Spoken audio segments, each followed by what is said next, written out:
Muchísimas gracias, Presidenta, señores congresistas, por sus intervenciones, por sus consultas. Rápidamente,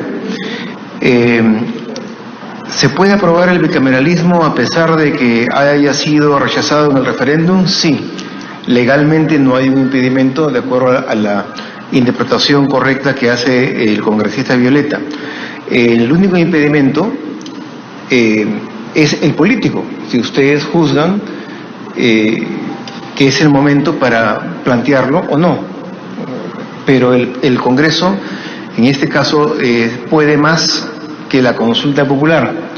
Recuerden ustedes que el referéndum tiene límites: no retroceso en derechos humanos, no modificación de legislación tributaria, pero el Parlamento sí lo puede hacer. Ustedes, si acuerdan, sí podrían retroceder en derechos fundamentales.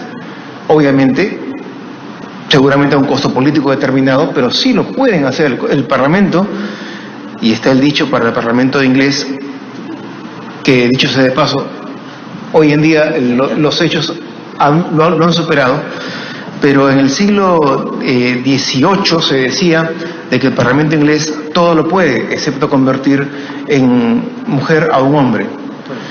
Hoy en día ustedes saben que el Congreso también lo puede hacer. Por eso, curiosamente, alguien mencionó el tema de la representación política. El esquema de la representación política ha sido ya tan desarrollado que supera al tema de la soberanía popular expresada de una manera directa. La democracia representativa supera a la democracia directa, no por un tema político en sí, sino básicamente por la experiencia. La democracia directa sufrió duros embates con la Francia de Bonaparte, de Luis Bonaparte, que se erigió como emperador de Francia, como Napoleón III, mereciendo el ser denominado Napoleón el Pequeño por Víctor Hugo. Desde la República Plebiscitaria Francesa ha habido casos ya más recientes, como los de Venezuela, como los de Bolivia, que con un tribunal constitucional muy domesticado, el presidente Morales se logra reelegir a pesar de que contravienen sus propios referendos. Entonces sí se puede. El tema es, como la señora congresista ha planteado, bueno, juzgar y votar sobre la oportunidad o no de hacerlo. En cuanto a la inmunidad que se fue mencionada, hay que tener en cuenta de que la inmunidad no es una invención peruana, no es una invención ni siquiera del siglo XX. La inmunidad es necesaria porque sin ella simple y llanamente no existiría la fiscalización, y mucho menos contra los grupos económicos que tienen un gran poder, mucho menos contra los grupos de poder social, de poder cultural, que fácilmente podrían avasallar a un congresista o a un grupo pequeño de congresistas, o incluso al Congreso mismo, porque el poder económico, lamentablemente, en América Latina, el poder cultural, el poder social, es muy grande, y muchas veces es más grande que el poder político, como seguramente ustedes ya se han podido dar cuenta. En cuanto a los frenos y contrapesos, por tiempo no lo mencioné en mi intervención inicial. El modelo elegido desde la Constitución de 1828 es el presidencialismo atenuado. Ese modelo requiere de frenos y contrapesos, como bien dijo el doctor Hackanson. En realidad el presidencialismo como tal no existe. Lo que hicieron los convencionales de Filadelfia en 1787 fue darse un tipo de gobierno absolutamente diferente del de la Inglaterra que odiaban. Para eso recogen la separación de poderes, la teoría de la separación de poderes, separando funcionalmente al legislativo del ejecutivo y tomando algunas instituciones de la República Veneciana y del protectorado de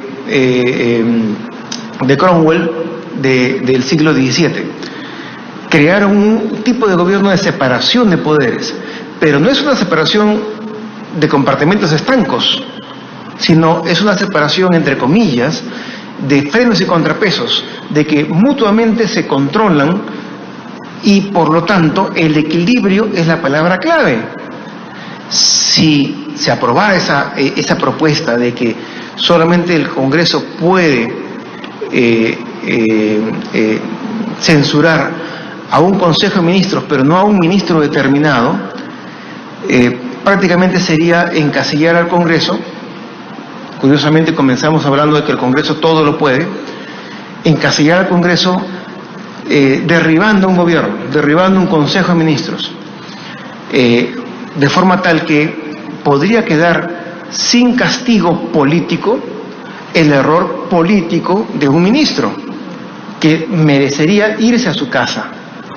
Entonces, no pensemos únicamente en que hoy estoy en el Congreso o que hoy estoy en el Consejo de Ministros o que mi simpatía o mi grupo político ahora está en Palacio de Gobierno, porque estamos ya muy prontos a volver a barajar y volver a repartir cartas nuevamente. Entonces, ustedes tienen la gran posibilidad, y este es el momento, de pensar en el futuro y no pensar en la coyuntura, que es más propia de un ministro o de un asesor de ministros, porque en realidad en cualquier momento tiene que irse a la empresa o tiene que regresar a la universidad.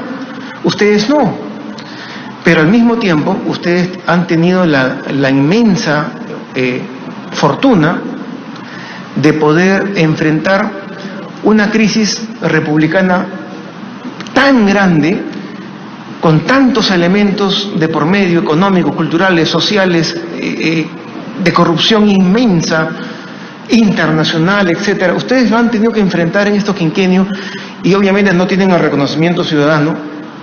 La historia se los va a reconocer, que lo único que les ha faltado es una invasión extranjera, porque todo lo demás ya lo han pasado en estos 3 o 4 años, que es increíble lo que han vivido ustedes y lo que han enfrentado, y ustedes seguramente han enfrentado sus propias limitaciones políticas, profesionales y de fortaleza de grupo, sin mayor ayuda. Y ahí sí, lamentablemente coincido con el tema del Tribunal Constitucional. Es muy difícil ser magistrado del Tribunal Constitucional, pero una de las fortalezas de la jurisprudencia constitucional de varios plenos atrás fue siempre el fortalecimiento de los partidos políticos y tratar de ayudar a fortalecer a los grupos parlamentarios, el funcionamiento de los grupos parlamentarios. Eso ha sido quebrado por la jurisprudencia constitucional, ahora mirando el árbol en lugar de mirar el bosque. Pero se puede corregir. Yo les invoco también, aprovechando mi audacia académica, que antes de irse fortalezcan a los grupos parlamentarios, porque ya no van a estar observando la coyuntura, el día a día, qué va a pasar el próximo mes, sino que antes de irse dejen solidificado el tema de los grupos parlamentarios para que siempre haya la posibilidad de que en una democracia como la nuestra se encuentren respuestas que generen predictibilidad y estabilidad política y jurídica. Se habló, por último, quisiera referirme el tema de los partidos en sí. Recuerden ustedes, hay 2 tipos de partidos cuadros, partidos de cuadros o partidos de masa. Y obviamente hay partidos híbridos que reúnen características de ambos lados. Pero esencialmente, ¿cuál es el problema si con mis compañeros de universidad hago un partido de solamente constitucionalistas? 20 constitucionalistas y juntamos afiliados a los familiares y a los compañeros de promoción del colegio y de la universidad y reunimos 100 afiliados. ¿Cuál es el problema? Porque vamos a conseguir candidatos y vamos a plantearlos ante los electores, y si los electores nos acompañan, subsistiremos; si no nos acompañan, nos eliminan del espectro político. Pero ¿y si nos acompañan y logramos un número de curules, un número de presidentes regionales o gobernadores regionales. ¿Cuál es el problema?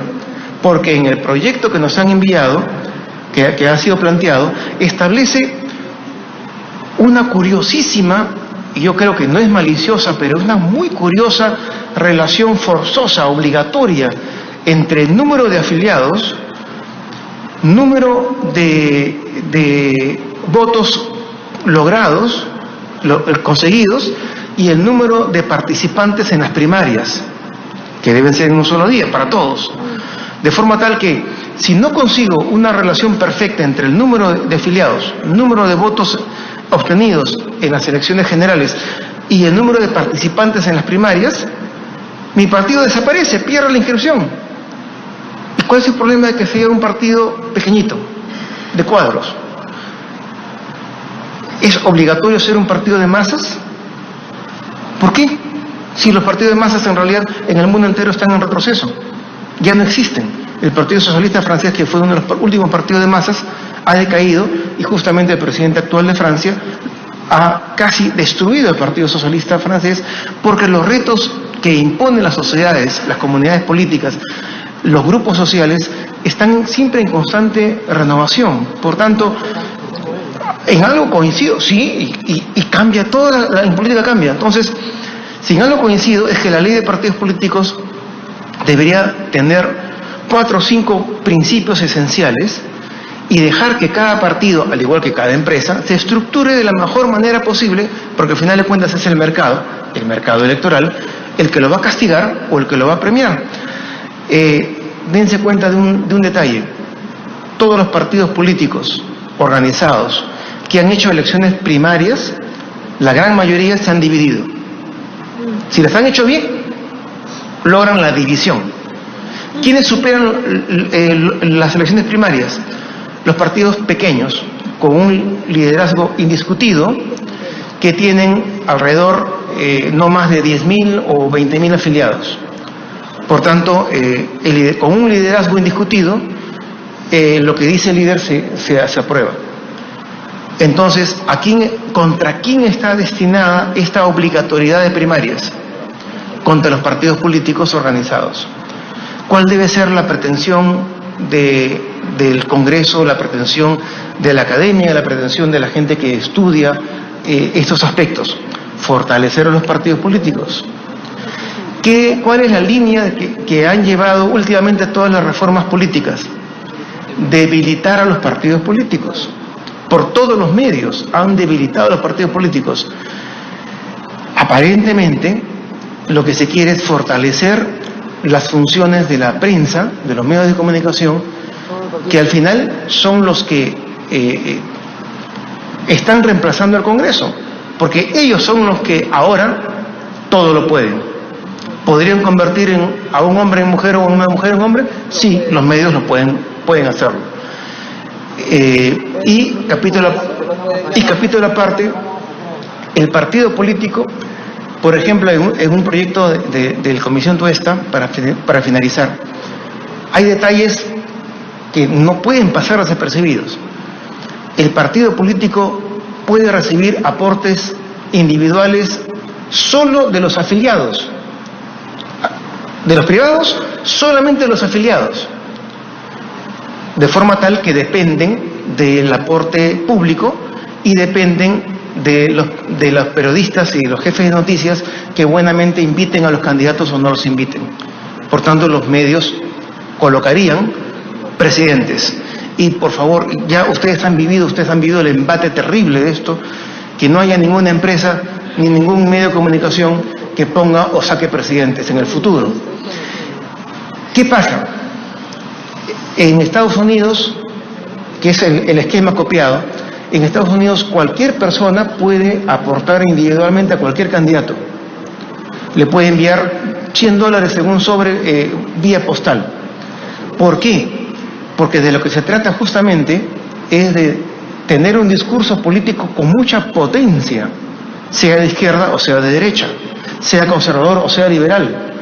Entonces, por ejemplo, un congresista profundamente liberal puede sustentar los motivos por los cuales se debe abrir el aborto libre y pedir que todas las personas peruanas que creen en ella le aporten $100 y se lo envíen a esta dirección postal. Si solamente pueden aportar los afiliados, está coactando la acción política, está cortando la posibilidad. Entonces, fíjense bien con mucho detenimiento, aunque claro, también es cierto de que la necesidad política impone presentar a la ciudadanía 2 o 3 reformas políticas para no quedar como que el Congreso se resistió, bloqueó la reforma política. Pero fíjense bien qué cosas pueden llevar a la ciudadanía y qué cosas tienen que estudiar con mucho detenimiento, porque de por medio hay posiblemente una mala intención. Muchas gracias.